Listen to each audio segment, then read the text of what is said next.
nombre es Jimena Fabiola Peñuelas López y esta es la exposición del equipo número 2. Nuestro tema es modos de producción en la comunidad primitiva, pero ¿cómo empezar a hablar de la comunidad primitiva, sus características, cómo funcionaba y todo, sin antes saber qué son los modos de producción? Pues de eso yo les voy a hablar. Desde el inicio de los tiempos, las personas han buscado maneras de organizarse en sus distintos ámbitos, ya sea en el cultural, social, económico, etc. Esto es con el fin de buscar su supervivencia y su bienestar común. Una de estas áreas es el trabajo, en el cual la humanidad adapta y transforma la naturaleza a partir del uso de su fuerza física y mental. Por ello que se establecieron los modos de producción, que son formas específicas que ayudan a organizar la actividad económica de una sociedad o comunidad con el fin de satisfacer sus necesidades tanto de bienes como de servicios. Son modos históricamente desarrollados para obtener los medios de producción con el fin de satisfacer las necesidades de las personas y desarrollarse. Karl Marx fue un filósofo alemán que estableció esta teoría de organización con el fin de explicar y entender cómo la economía ha cambiado con el paso del tiempo. La manera de organizarse en el ámbito económico se establece mediante 4 factores: la época, las costumbres, los inventos y los pensamientos de los integrantes de la comunidad. También influyen factores como las posibilidades productivas y ámbitos sociales y políticos. Este sistema evolutivo de la economía se divide en 3 partes, podríamos decirle, que serían la propiedad del pueblo, propiedad privada y propiedad del Estado. Los modos de producción toman en cuenta 2 condiciones muy importantes. La primera es la forma de interacción entre las fuerzas de trabajo y los medios de producción, tomando en cuenta las cualidades de estos elementos en el proceso productivo y su interrelación. Esto es con el fin de entender la magnitud fundamental de la sociedad a partir de las cualidades determinadas por las relaciones sociales de producción. Justamente esta es la segunda condición de los modos de producción, las relaciones sociales de producción, las cuales se establecen a partir de las relaciones productivas objetivas que establecen las personas que interfieren en la producción de una comunidad. Para terminar con esta pequeña introducción de los modos de producción, quiero hablarles acerca de los 3 tipos de bienes que influyen en estos modos de producción, que son el alimento, los instrumentos y los bienes no alimentarios. Ahora sí vamos a hablar acerca de la comunidad primitiva y todo lo que implica en el ámbito económico. Cuando hablamos de comunidad primitiva nos referimos a la primera forma de organización socioeconómica de la que se tiene registro. Esta comunidad se remota hasta antes de la revolución del Neolítico, que es más o menos hace 9000 años, y antes del descubrimiento y masificación de la agricultura. Aplicando los conocimientos adquiridos acerca de los modos de producción, la comunidad primitiva es el modo socioeconómico de organización tribal y comunitario que se estableció antes de la propiedad privada. Esto quiere decir que la comunidad primitiva entra en el apartado de propiedad del pueblo. Mi nombre es Monsalvo Chávez Kevin Ricardo y vengo a exponer las características del modo de producción comunidad primitiva. Como primera característica tenemos que eran una sociedad nómada. Esto quiere decir que su alimentación se basaba en la caza, la pesca y la recolección de vegetales, frutos y raíces. Como segunda característica tenemos la ausencia total de la propiedad privada. Esto quiere decir que las tierras no tenían dueño alguno ni algún tipo de uso exclusivo para nadie. Además de la inexistencia de sistemas de clases sociales, lo que nos lleva también a que este modo de producción careciera de la presencia de un Estado, pues claramente al no haber clases sociales no necesitaban leyes que regularan la convivencia entre estas mismas. Como tercera característica tenemos la ausencia total de algún tipo de intercambio, ya sea un intercambio económico, un intercambio comercial o algún trueque, pues la sociedad no contaba más que con los recursos que tenían día a día para sobrevivir. Como cuarta característica tenemos la división del trabajo, que era conforme la edad y el sexo de cada persona, pero siempre tomando en cuenta las capacidades físicas de cada individuo. Como quinta característica tenemos que las herramientas utilizadas para las actividades cotidianas en esa época eran muy rudimentarias, puesto que estas estaban hechas de hueso, piedra y madera. Como sexta característica tenemos la transición matrilineal, es decir que la ascripción del individuo se realizaba por vía materna, lo que nos da a entender que los ancestros familiares principales eran parientes de la madre. Como séptima característica tenemos la ausencia del matrimonio, puesto que las relaciones íntimas de esa época se organizaban de manera poligamia. Esto quiere decir que una sola persona podría desposar a varias otras al mismo tiempo. De igual forma se tenía la prohibición al incesto. Esto quiere decir las relaciones sexuales entre individuos pertenecientes a la misma familia.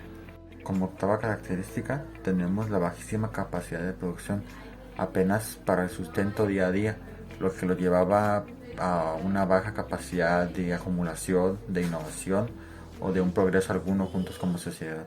Como novena y última característica tenemos las bajas tasas de supervivencia individual, ya que esa sociedad se caracterizaba por siempre estar trabajando colectivamente y básicamente hacer todas sus actividades en grupos. Buenos días, mi nombre es Gámez Gagiola Hanna Michel y hoy voy a hablarles un poco más sobre el tema que mis compañeros estuvieron mencionando. Desde el punto de vista tecnológico, las sociedades cazadoras y recolectoras obtenían sus alimentos a través de la apropiación. Esto quiere decir que la característica fundamental del proceso productivo reside en que la sociedad no interviene directamente, o sea, que la intervención mediante fuerza de trabajo no existe. De ellos no controlaban la reproducción biológica de las especies animales y vegetales. Los procesos de trabajo orientados a la adquisición de alimentos se desarrollaban principalmente mediante técnicas de captura de animales como la caza o la pesca y técnicas de recolección de vegetales o de otros productos de origen animal como huevos, miel o incluso de animales de poca movilidad como los moluscos. Esto está claro con solo oír su nombre, cazador-recolector, su nombre lo dice. Algunas de las herramientas más destacadas que utilizaban eran las lanzas, por ejemplo, que hechas de palos y piedras afiladas, las usaban para cazar animales grandes, al igual que las redes de pesca, hechas podrían ser de hojas secas, y también podríamos mencionar cestos en los que transportaban alimentos, entre otras. El segundo punto a mencionar son los ciclos de producción-consumo. Una característica importante para entender las relaciones sociales y económicas en estas sociedades consiste en que los ciclos de producción de alimentos son breves y no pueden ser interrumpidos por lapsos de tiempos mayores. Cuando la fuerza de trabajo no está involucrada en las diferentes fases del ciclo natural en esos momentos, a través de la captura o la colecta, esto ocurre cuando los animales o vegetales constituyen bienes que pueden ser procesados para su consumo más o menos inmediato. Aunque casi siempre se consumían de forma inmediata, también pudo ocurrir lo que llamamos almacenamiento. Por ejemplo, cuando tenían que realizar recorridos a distancias largas y almacenaban ya sea agua, alimentos o alguna otra cosa en puntos clave a los que tendrían que regresar.